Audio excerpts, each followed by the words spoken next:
Tour Junkies.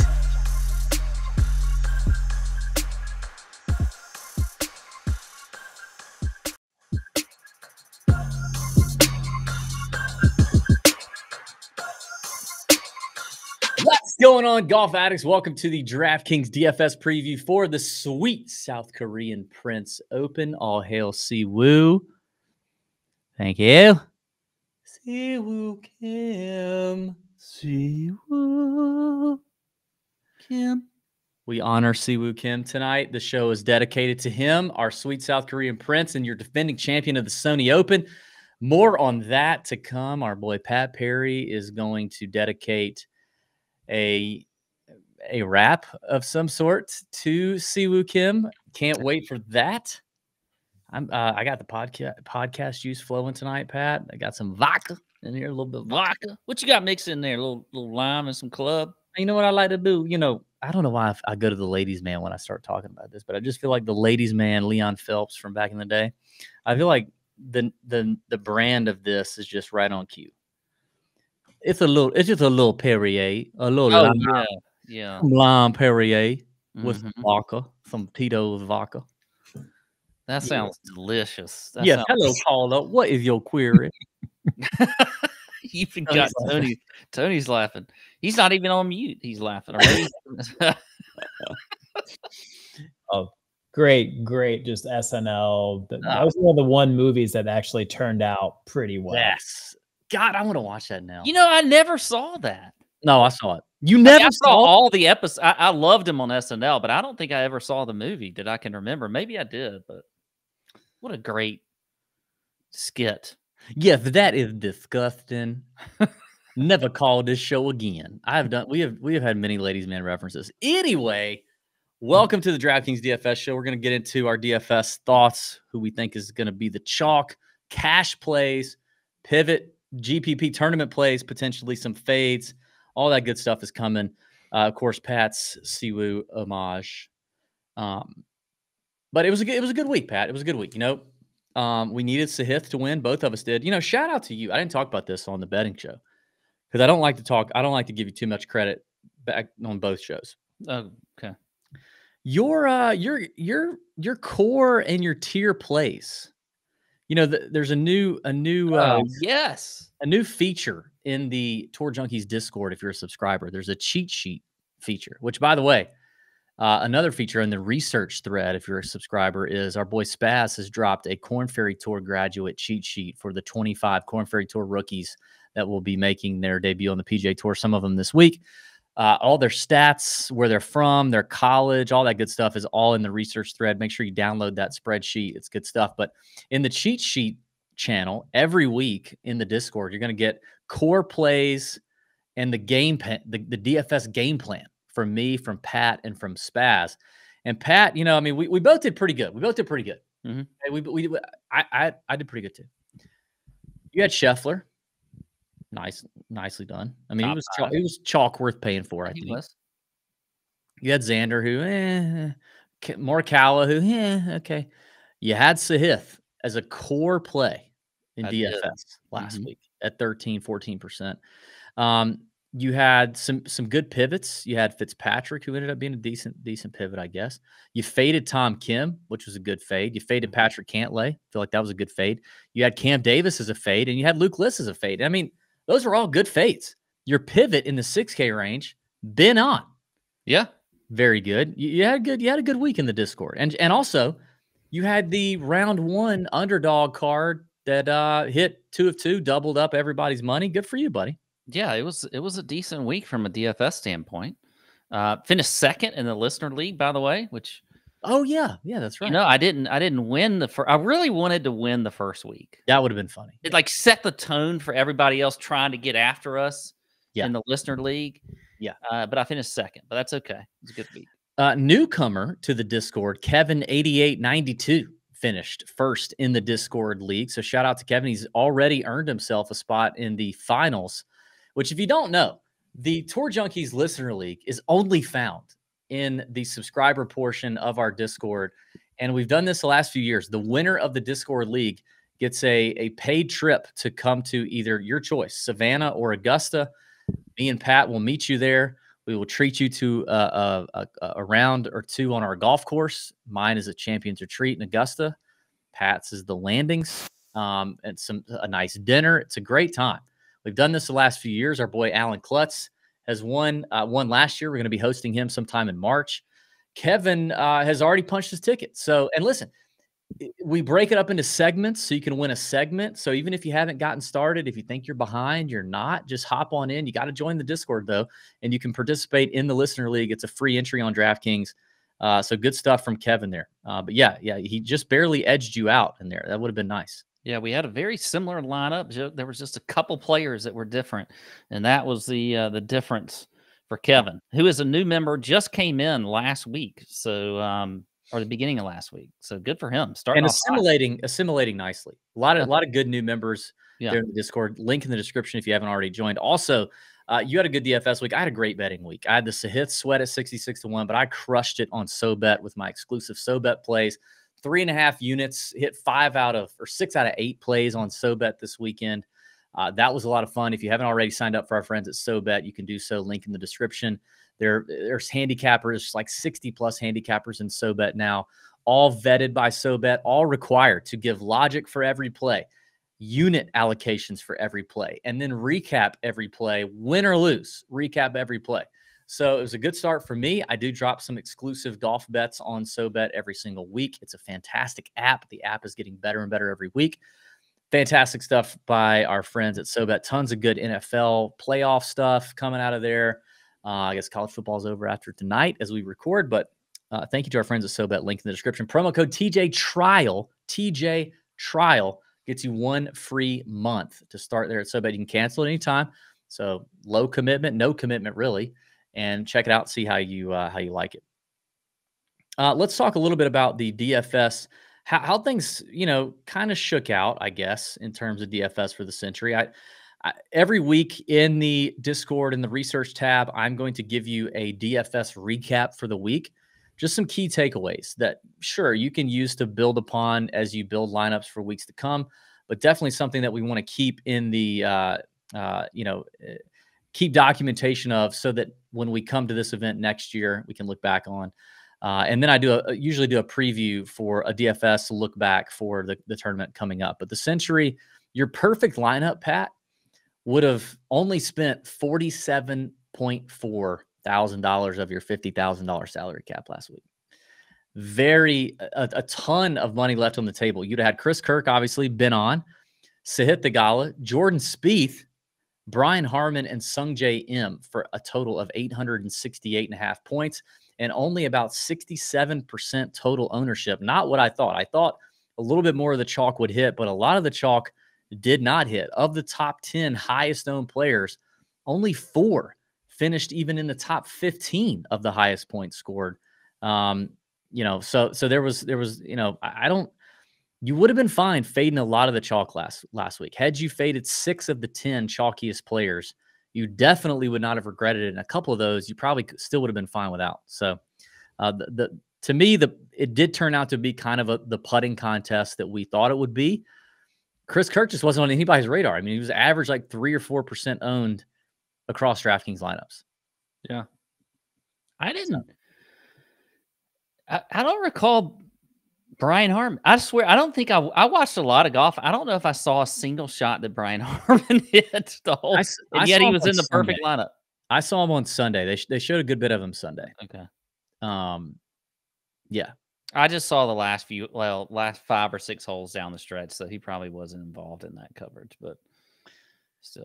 If you added the cumulative ownership of the top 5 DraftKings point scorers for this past Sentry, the total ownership would have come to around 45%. Now that, of all the things you've said, that resonates the most, because I believe I would have been at over 90%. Total for your lineups. Yeah. I mean, yeah. I was definitely, I mean, I ate some chalk. I ate the I'll hand up, ate the Ludwig chalk, ate the Cam Davis chalk. I think you avoided Davis. Actually, had you avoided the cheap chalk like List and Cole and Davis, you'd have been pretty good. I mean, even Cole did fine, but he was, I want to say he was outside the top 20 in DraftKings points scored. So you probably would have if you started lineups with, if you went with Scheffler and Morikawa, I mean, right off the bat, you're at 70%. Yeah. No, almost 80%. Almost 80, yeah. In some cases, 80. Single entries, Yeah. 3 max entries. It was so yeah, there was some chalk bombs. And shout out to our boy Nate Moore, by the way. Nate Moore riding the chalk bomb this week or this year. First chalk bomb, he nails it. Victor Hovland. You know, he was nervous. The chalk bomb is a lot of responsibility. So shout out to Nate for knocking that out. Pat, it is Siwoo Kim's defending championship week. Yeah. We love Siwoo Kim. He's our buddy. We love him. The newest Siwoo Kim shirt is here. Pat, our merch czar, is wearing the original Siwoo Ric Flair combo shirt. And we want to give away some of those shirts, as well as some Tour Junkies beer sleeves for you to fit, I think, 6 beers in the beer sleeve. Keeps it cold. Drop it in your golf bag. Hide it from the golf course that you go to that's too pretentious. They won't let you bring your own alcohol. But the beer sleeve is fantastic. We want to send some listeners some of those Siwoo Kim t-shirts, a t-shirt, as well as a beer sleeve. So we're going to do a quick giveaway. This is one of the easiest giveaways we've ever done. All you have to do is follow Bet the Number on Twitter, on X, at BTN Golf. That is at BTN, Bet the Number, at BTN Golf on Twitter. Just launched last Monday. Bet the Number, the site is fantastic. The custom model is sick. I did drop a bunch of YouTube videos describing or doing a screen share and walkthrough of Bet the Number. It's on the YouTube channel. There's a playlist there. You can watch all 4. They're pretty short, quick hitting. The site is going to continuously improve throughout the year. Really pumped about what's happening. Pumped about how many of you went ahead and got on board last week. We appreciate it. The model is up and live. It is ever changing up until Wednesday afternoon, depending on weather, depending on course conditions, what we're getting from the course. So you want to check back and make sure you keep checking the model there on BTN. But Bet the Number is off to a hot start. And the Twitter account went live last Monday too. So follow at BTN Golf, and you are automatically entered as followers to win. We're going to give a handful of these out: a Siwoo Kim t-shirt and a Tour Junkies beer sleeve. And there's a different way to win that we talk about on the betting show. So if you haven't already watched the betting show, you can watch that and get a different way to win. But that is at BTN Golf on Twitter, or X, formerly known as Twitter. And Pat, you know, I wrote a poem. I spent a lot of time on the poem and read the poem on the betting show dedicated to our friend Siwoo Kim. But you tell us what you have planned for Siwoo tonight. Well, you know, Siwoo is a special person, and that deserves special lyrics. And me dropping those lyrics. And you know, a lot of people we've done segments. Pat reads rap songs, or rap lyrics. Fantastic. Yeah. And that's kind of maybe what this might be. And but it's gonna be to the tune of a song by Bone Thugs in Harmony. Yes, Mo Thugs too. Yeah, I think technically it's Mo Thugs, but includes Bone Thugs. Yes. Okay. There are Bony Thugs included. I thought it was Bone Thugs. Well, technically it is Mo Thugs, because there was the Mo Thug family, and all of the Mo Thug family was in the Bone Thugs in Harmony group. Anyway, so there was a song that you and I both have an affection towards. It's called Ghetto Cowboy. It's an amazing song. And I don't know how this is going to work out. As a matter of fact, I have a feeling that I'm going to be ripped off the stage. But it doesn't matter. We're going to try to get through this the best we can. Tony's got a quick hook. So should I just give you just the start? Because we can't get taken off of YouTube. But if I just go like... Oh, you don't have music? Okay, yeah. Mm-hmm.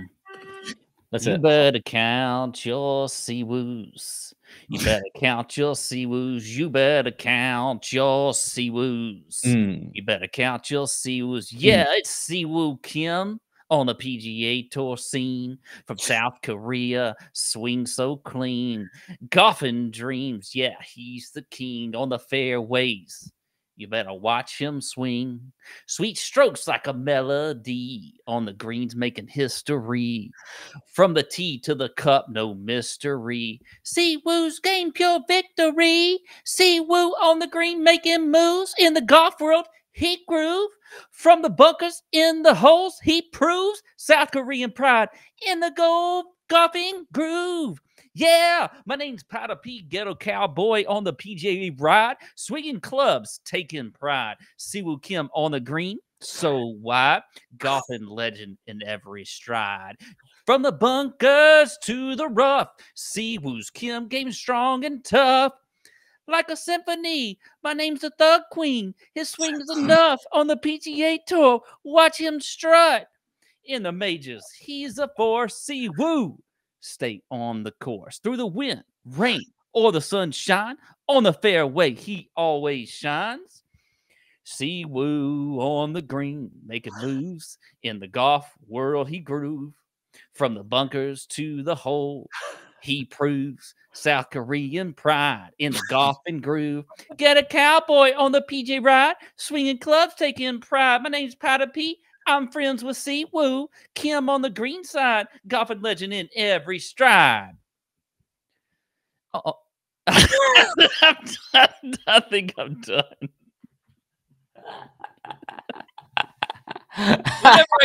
Whenever I get tripped up by the line. Wow. I had to hook myself.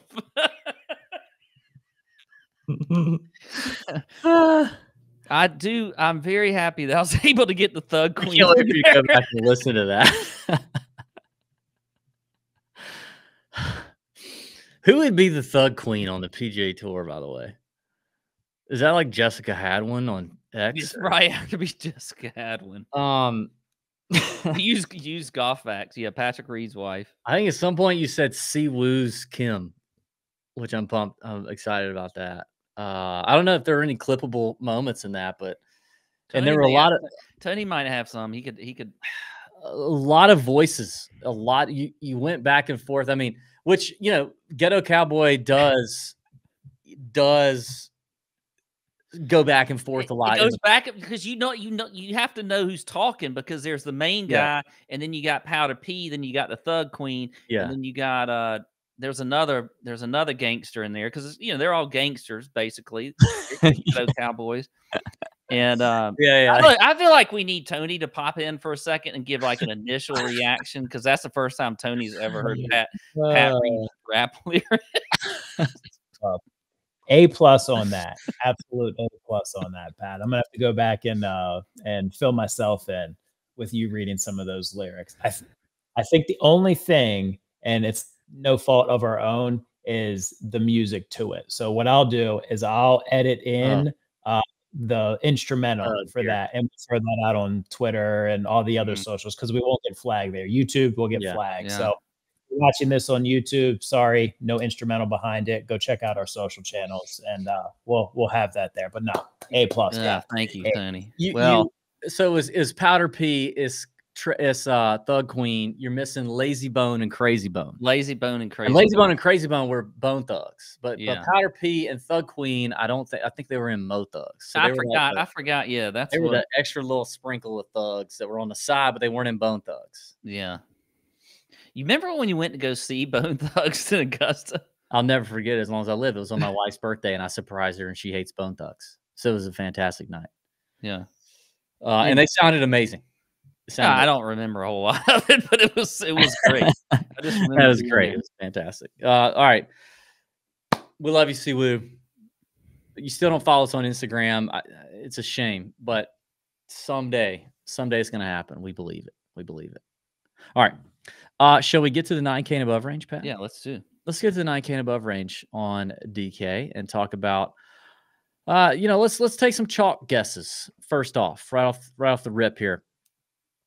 Who are the chalk? I think this is going to be this is shaping up to be a balanced, the chalky build is the balanced build, if you ask me. I think that's what this is shaping up to be. I think people are going to be fine fading the 10K range altogether. Now, obviously, that's going to leave some good players with some leverage, but I think the chalk is going to be Corey Connors. I think Eric Cole still remains chalky. Are we getting Eric Cole fatigue? Personally, I am not, but I will say, if you're looking at the model on BTN, and there's a couple of very interesting stats that maybe BTN might be the only place you go to that has that stat considered, and he doesn't perform well there. But he's still not terrible because he performs really well in a lot of other facets. But I'm not getting Eric Cole fatigue. Like, great guy, great story, freaking grinder. Sure, did he play 37 events last year? Literally 37? Yes, and that may be why Eric Cole is getting Eric Cole fatigue. Apparently He's fatigued of himself. Apparently not. I'm not fatigued by him. But I think especially I think the DFS community continues to feel like Eric Cole is a very safe bet. And I get it. I think his you're right. floor is high right now. I think you're right. I mean, I think he's going to be chalky. I think Connors is chalky. I think Kirk is chalky. And I think JT Poston is going to be chalky. I think those are the three that I feel like will for sure be chalky. Do you think anybody else? Or do you disagree on those three? I don't disagree at all on those three. I think there's a potential for Henley to be on the verge of chalky. Like, I could see Henley being at, like, if we consider chalk to be between maybe, but he was chalk last week and he disappointed. I know, but if you consider him to be in that 15 to 20% range, I think he's gonna fall in there somewhere. By the way, for those of you that are new, we say this because in DFS, you're playing a game.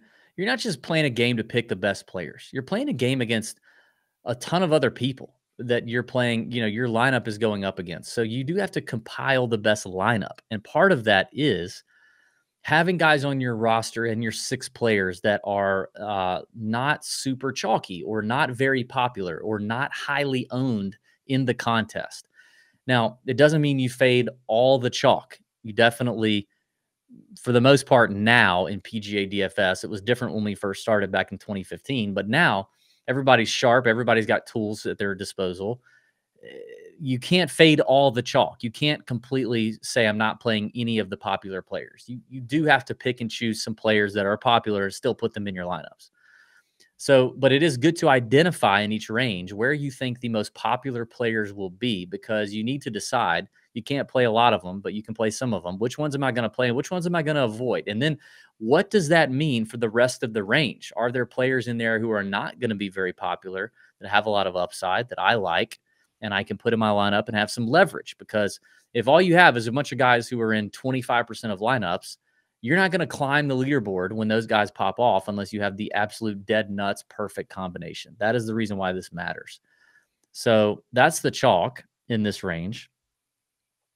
So obviously our pivots, I mean, I kind of think, I mentioned, who do you think is going to be the most popular play in the 10K range? Sahith, Fitzpatrick, Hatton, or Ludwig? Ludwig was obviously the chalky play last week. I mean, everybody had Ludwig. Yeah, I think Hatton's going to be, even though he hasn't played here. I think Hatton's probably right. You're probably right. I think the pivot is, even though I don't like it, it's probably Fitzy in here. I'm not a huge fan of Fitzy though this week, which is one reason I feel like you can just get away with fading this whole range, because I feel like Sahith's going to have a little bit of a setback. I just don't feel like this is a great course fit for him. It's not. Fitzy, what I do love about Fitzy, great putter. I don't like where we're seeing the approach numbers for him right now. Mm-hmm. And you look at the YLI, that tends to matter. Yeah, you look at this course, you really got to be good on approach, smaller greens, all that kind of stuff. And Ludwig was obviously disappointing last week. I mean, he's a guy that's just, he can overpower a course. I think he's talented enough on a course like this where you have to dial it back a little bit.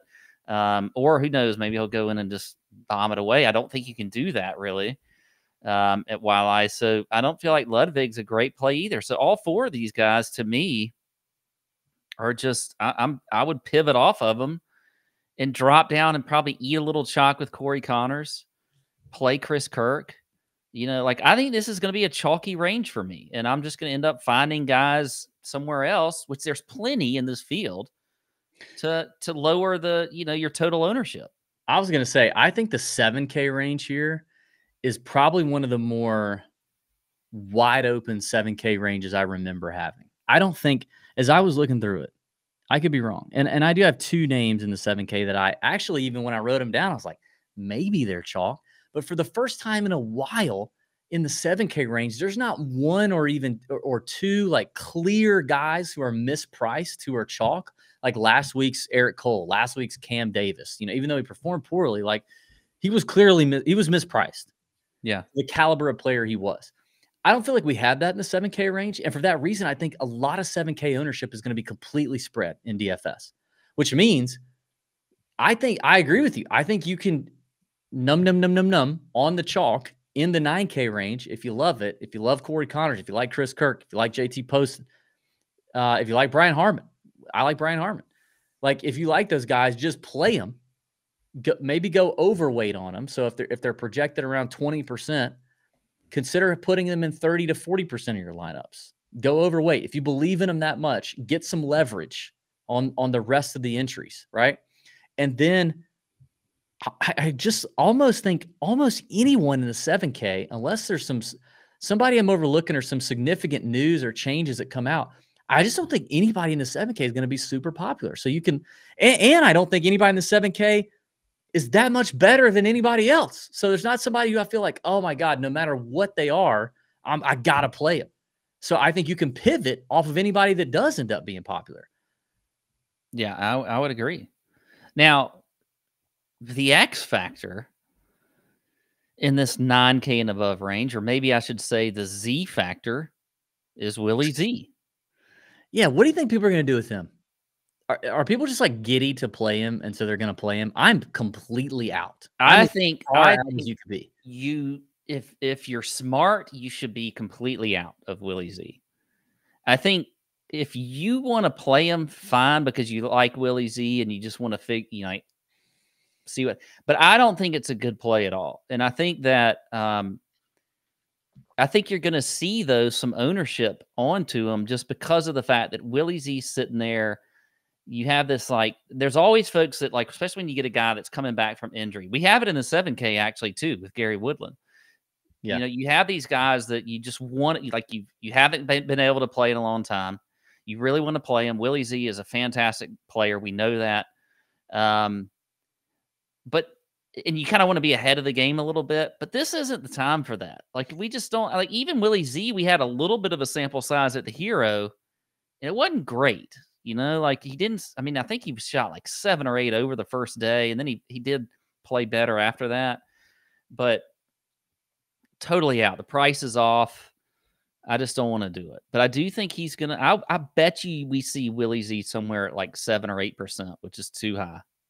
I was gonna say I was literally about to say if you saw Willie Z at 7 to 8%, would you not be enticed? I think that's. If I saw him at 7, 8%, I would actually be surprised in the DFS community that he's that low.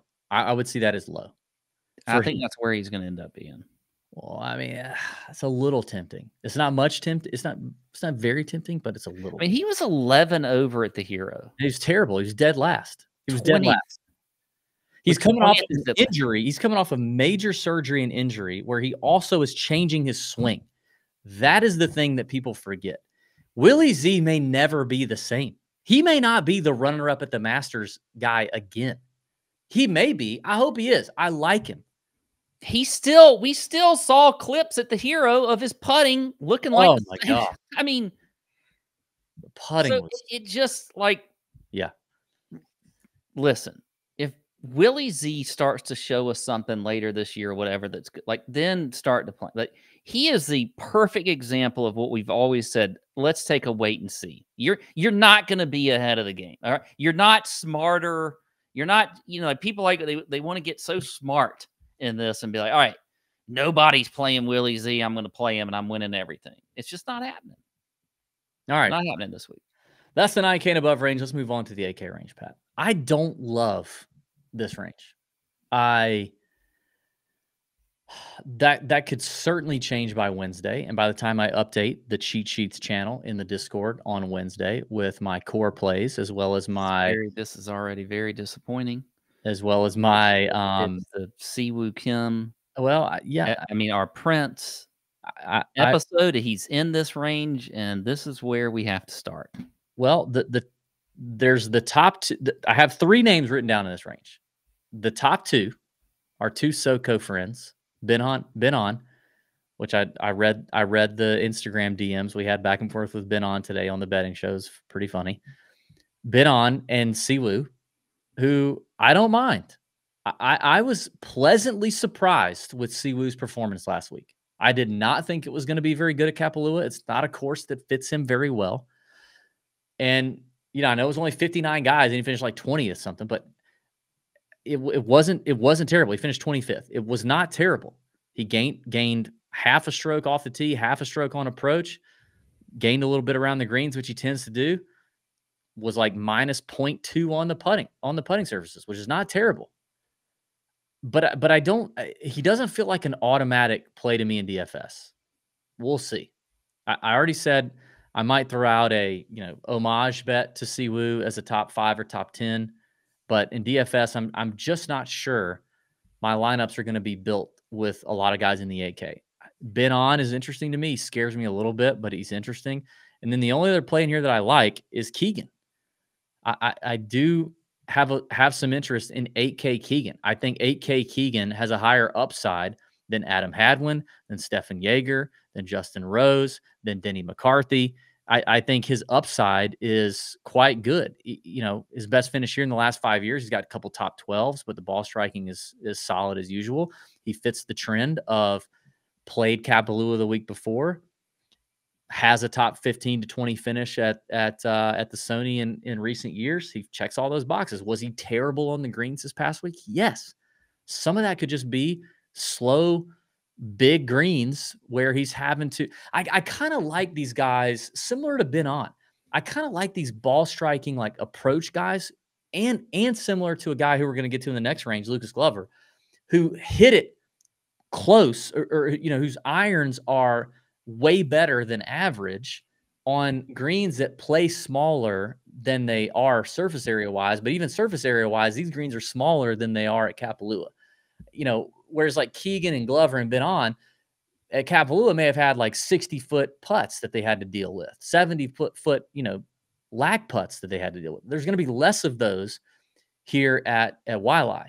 And I like the fact that these guys can use their precision iron play to attack these greens a little differently. So Ben on, Siwoo, Keegan for me in this range are the 3 that I'm considering.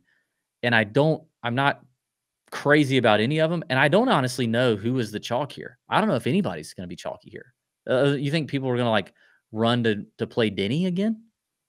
I don't know. I don't see Denny being chalky.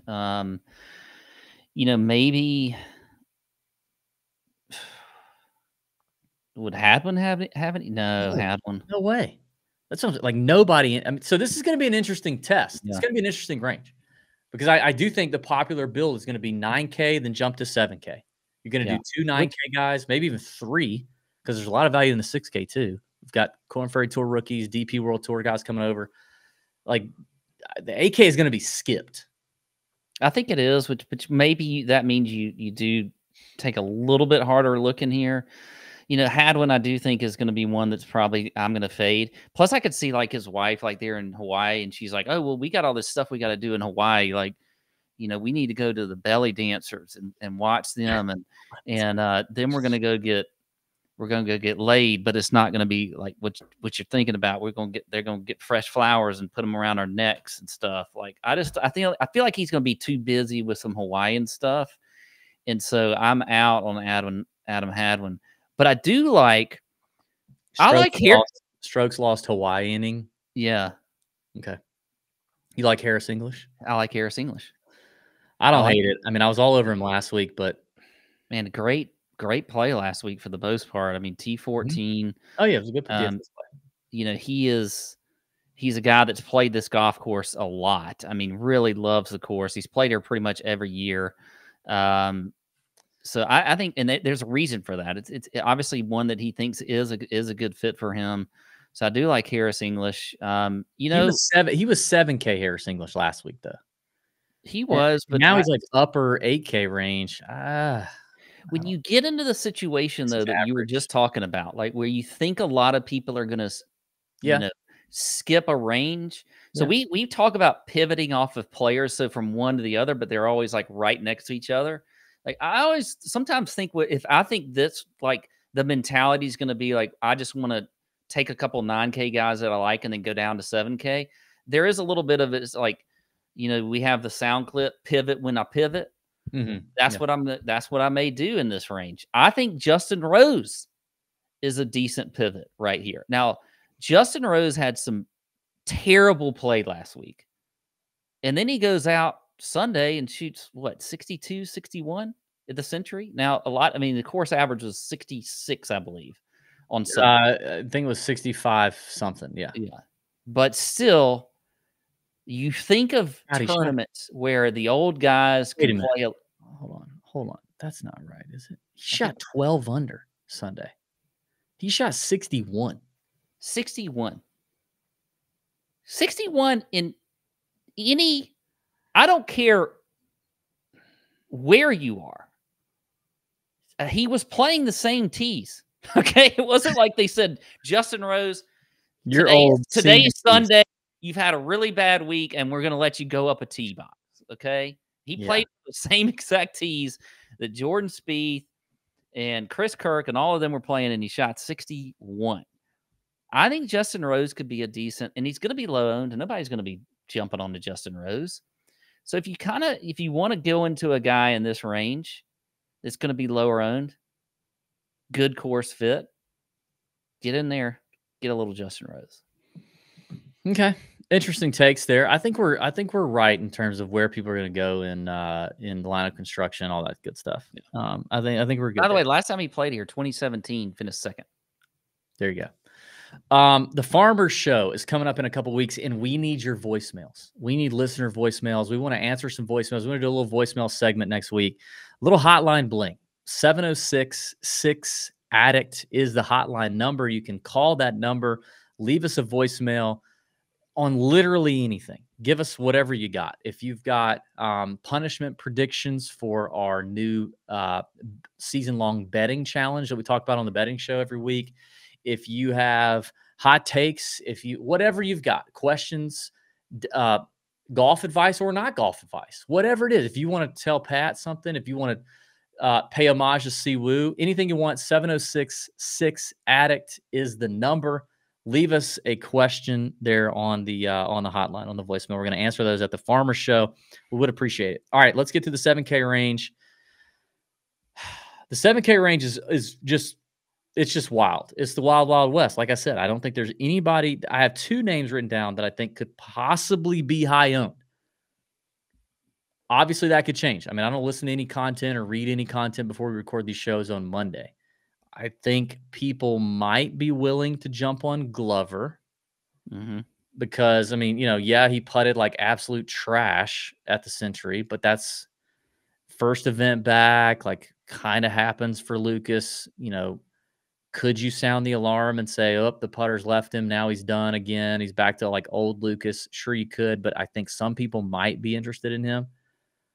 And I think because ownership tends to drift towards guys with a really attractive course history, I think that could lead people to the Andrew Putnam $7,500 price tag, given his T4 last year and his runner-up in 2019.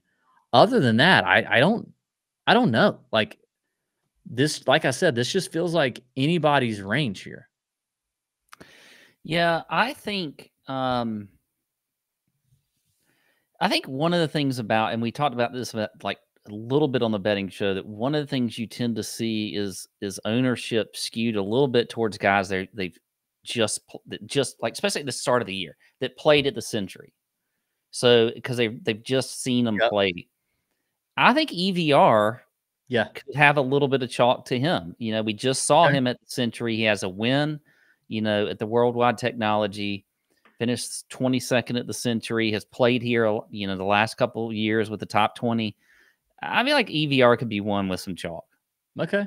I could kind of get, I could get there. He's cheap, 7,200. I could get there. I don't know if there's anybody else. And like, I don't like chalk for him at 7,200 would be like 10%. Yeah, I think it's still going to be in that 10 to 12% range, but I do think he'll have some. Other than that, I think you're right. I think like Putnam maybe. I feel like List is going to have some chalk. I don't know, because everybody knows this is like not the course fit for him. It's not like last week. All right, let me tell you who I like as a pivot.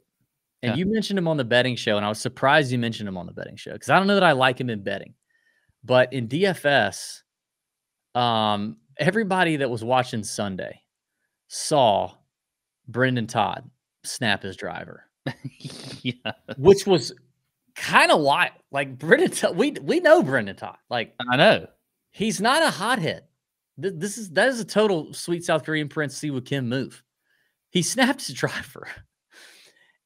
But I went back and looked at it. So for the event, he was almost a stroke and it was over a stroke and a half lost off the tee. For the event, he was positive in approach, positive around the green, positive putting. Round 1 and round 2, he was round 2 is basically neutral off the tee. Round 1, he lost a little bit, which you would expect him to lose a little bit at Kapalua. He doesn't hit it very far. But round 4, when he snapped the driver, he lost 5 strokes off the tee. He lost those on basically 2 holes, 2 tee shots, 14 and 17. That's it. The front 9 on Sunday, he was minus a half a shot total off the tee, which again, I think is what you would expect from Brendan Todd at Kapalua, where it's a bombers prevail.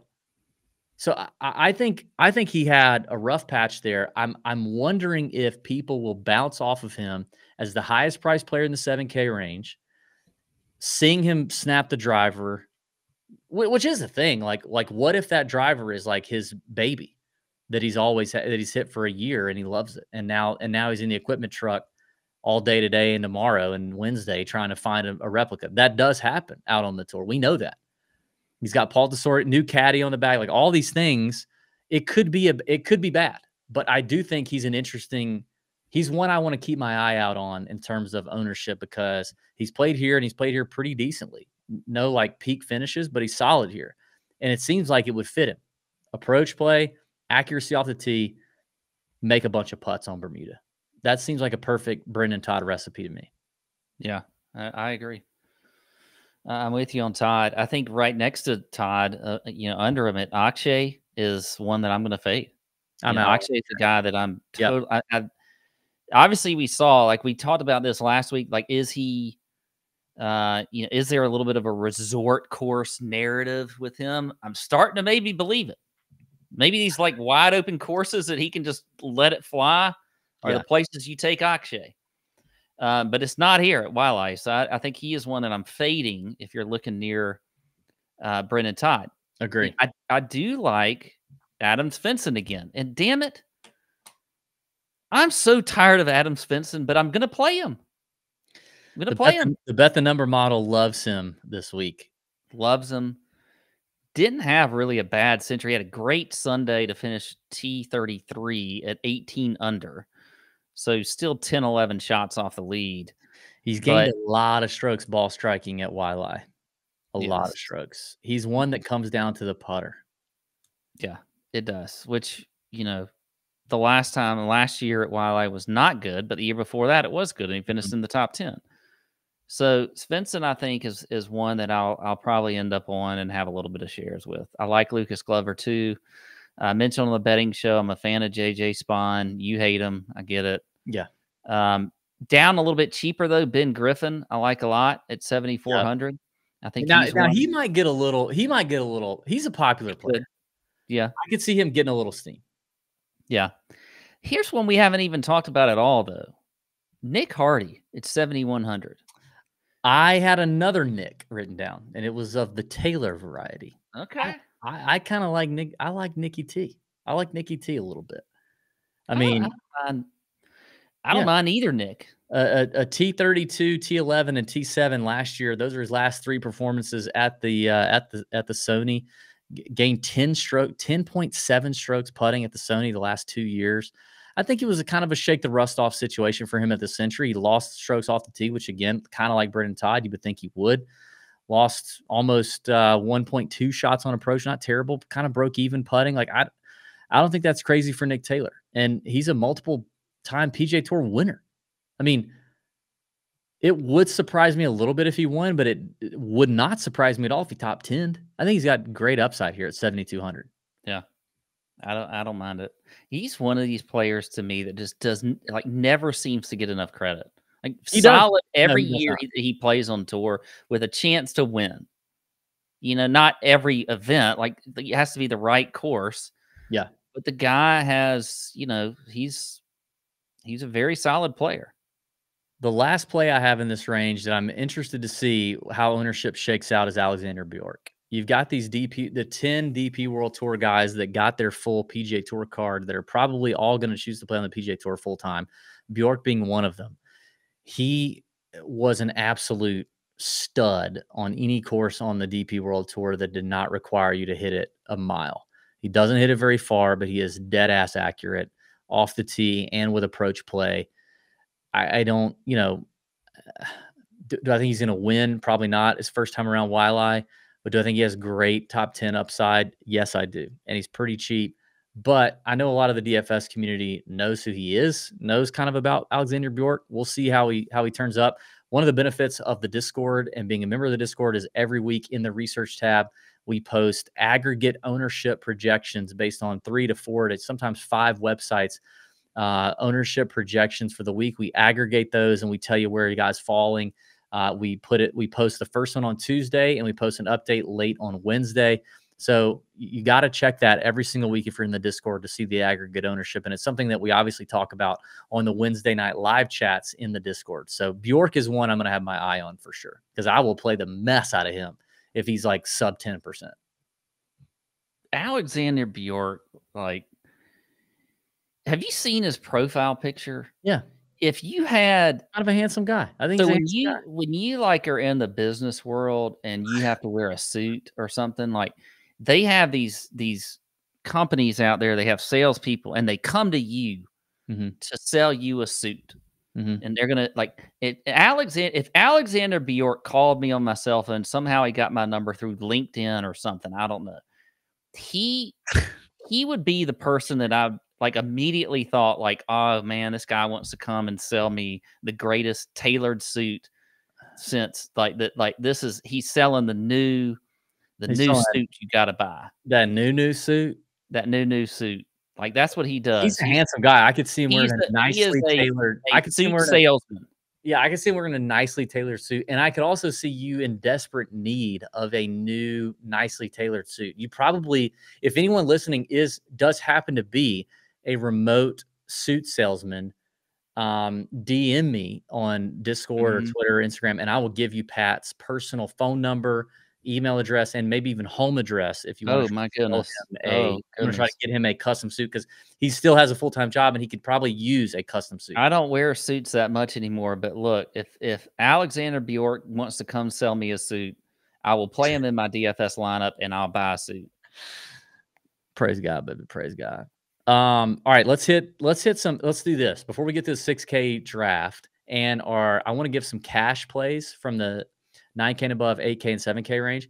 But before we do that, big news out of the best ball world, and that is that Underdog has the greatest best ball site on the planet, has now released PGA Tour almost season-long best ball drafts, and I could not be more excited. I did one live today on YouTube.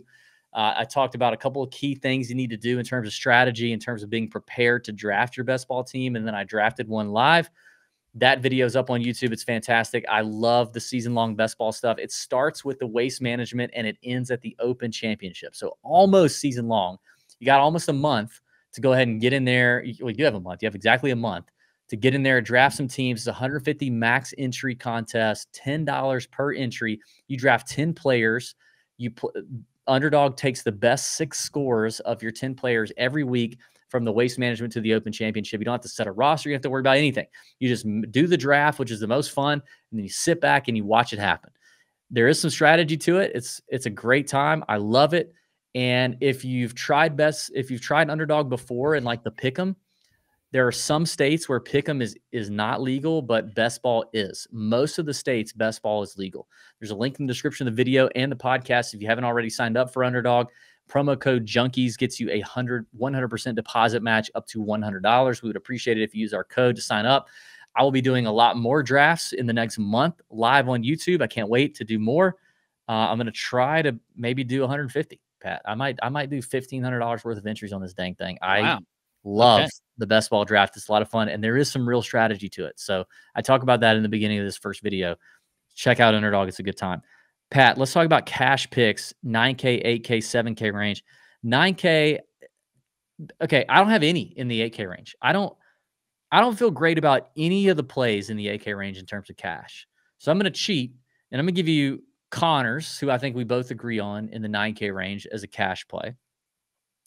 And then I would add Kirk. So I'm going to give you Connors and Kirk as cash plays. I would skip the 8K range.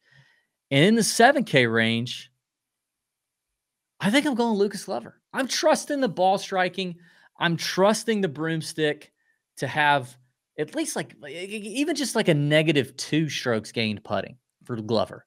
We'd still be fine at YY. So those are my cash picks. I'm sure you agree on the 9K range. Any other thoughts? Yeah, I do agree on the 9K range. I would say that from a cash standpoint, I think I will go with a cash play in the 8K range. Okay.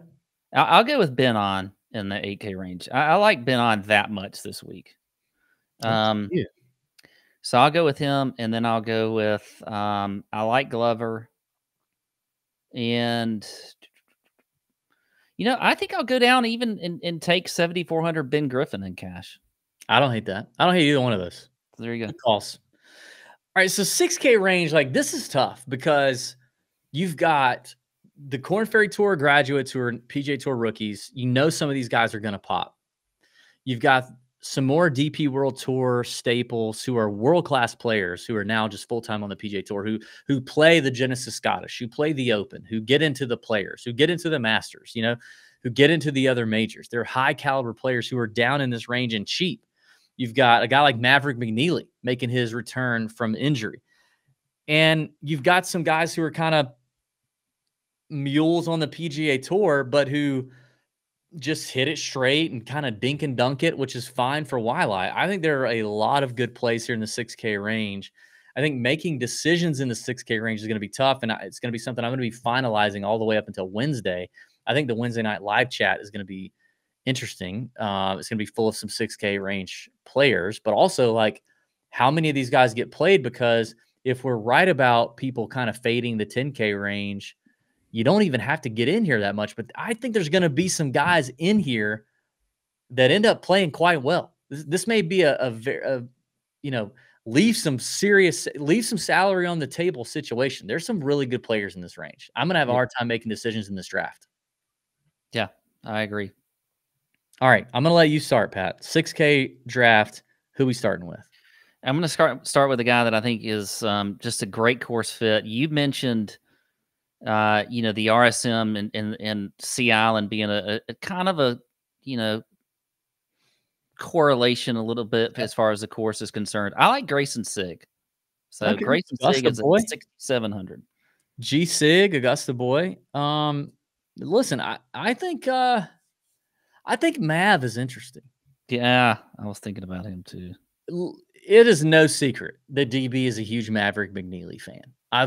I play Maverick McNeely all the time. I've lost a lot of money on Mav McNeely. So preface with that. We last saw him play the RSM Classic. He's recovered from an injury, shoulder injury. And this is a tournament he's played quite well. T7, T27 the last 2 years. I just saw him on Instagram the other day playing Cypress Point. Flex, but okay. I think he's healthy, and I think a solid Mav McNeely at 6,800 gives me some nice upside. Now, the floor is, I think, pretty low. I'm worried about the floor. He does struggle with accuracy off the tee at times, and although he's kind of figured it out here, and who knows, competition back after the break, how that could look, but I like Mav. Okay. I tell you, I'm going to go with the guy I mentioned on the betting show, and I think he's a long shot, top 20, Alejandro Tosti. He is. I mean, you just look at the stats. He's kind of popping on off the tee, top 10 in the field, 1 in strokes gained around the green. So good short game. Toasty flashed some form for sure last year. He had some issues, some anger issues. So I think he's gone to anger management, and he's gotten through it. I can appreciate anybody that gets triggered by a rules official or whatever, a person in the crowd. So I think Toasty's going to have a good experience with the Hawaiian fans, and he is going to play well this week. 6,600, Alejandro Tosti. Toasty is one to watch. Now, famously, I have a relationship with Toasty as I hit him a top 20 at 8-1 in one of the few PGA Tour starts he got earlier this year. But looking at the cheat sheet that we dropped in the Discord of Korn Ferry Tour graduates, one of the longest hitters out of the Korn Ferry Tour graduates, if not the longest. So he's going to have to club down on some holes here, but also one of the better iron players, decent iron player, really good putter. He's got that distance and putting combination that can translate a lot of different places if he manages his game well on these short courses. So I think Tosi is interesting. Listen, there's no doubt. I'm going to stay with the injured golfer trend here, because since he came back from injury, I've been about it. If you remember the days of Master P and when we talked about Mo Thugs on this show, the Master P crew, and what was Master P's? You know what I mean? But anyway, he would say about it. I'm about it for Vince Whaley, and No Limit Soldiers. Gosh dang it! Thank you, Tony. See my brain for not thinking about that. I'm a no limit soldier. I thought I told you, a no limit soldier. Anyway, big time no limit soldier. Also went to Georgia Tech, which has never been said about anyone but Vince Whaley. I'm going to keep riding, buddy. I rode him all fall, back from the injury. Another guy like Toasty, who's a bomber off the tee, really good putter. But since he's come back from injury, the irons have been hot. So I'm going to go Vince Whaley. Okay. I'll finish out my 3 with a guy that is just look, I think it's a little bit of a misprice only because of what we've seen him do on the European Tour. I know he's kind of known to be more of a bomber type player, but I think a lot of these guys coming off the European Tour will always show you that they know how to play in almost any kind of condition. They can take distance off the ball if they need to. They can work the ball left and right. So Bobby Mack is at 6,900. I'm going to go with Bobby Mack here. Robert McIntyre. Look, this is this is his time to start showing that what he can do. We saw him go toe to toe with Rory at the Scottish Open. Now that was a while ago, but this guy is super, super talented, and we'll see that this year on the PGA Tour. All right, well, I'm going to go with the least sexiest name in the whole dang place. PGA Tour winner at the RSM Classic, which I said is a similar event. And it's Tyler Duncan. Ugh, that's just... If I'd said, this is what happens when you turn 40. Okay? If anybody's listening out there, DB turned 40 last month. Okay. Yeah. And things start to happen to you. And one of them is Tyler Duncan. And that is exactly what's going on here, because Tyler Duncan's name would have never come out of your mouth if you weren't 40 years old. God, why is that?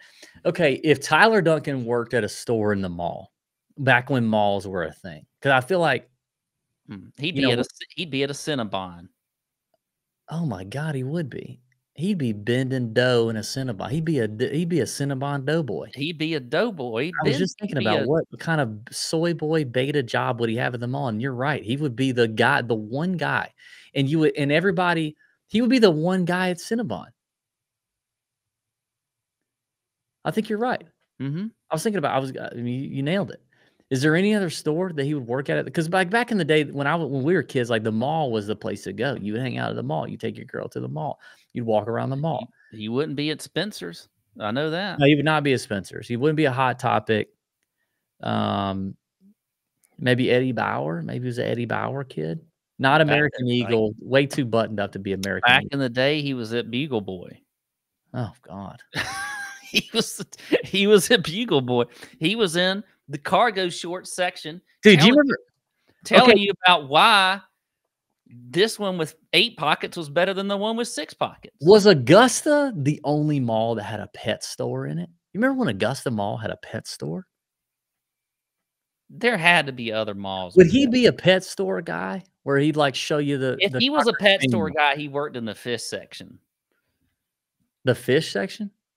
Yeah, he'd be showing you about this is a tiger fish. This fish is more aggressive than the other one. I think he'd be a cat. Because there's a beta fish, and like you'd be like, oh yeah, that's true. Beta fish section. But also he could be a cat boy. He could be a cat boy. You could be like, oh, this is a Siamese Weimertiner or whatever. I think there's possibility of that. But anyway, whatever it is, it ain't good. But Cinnabon Maker is probably the best thing for him. But I don't know. I just have a feeling. Call me crazy.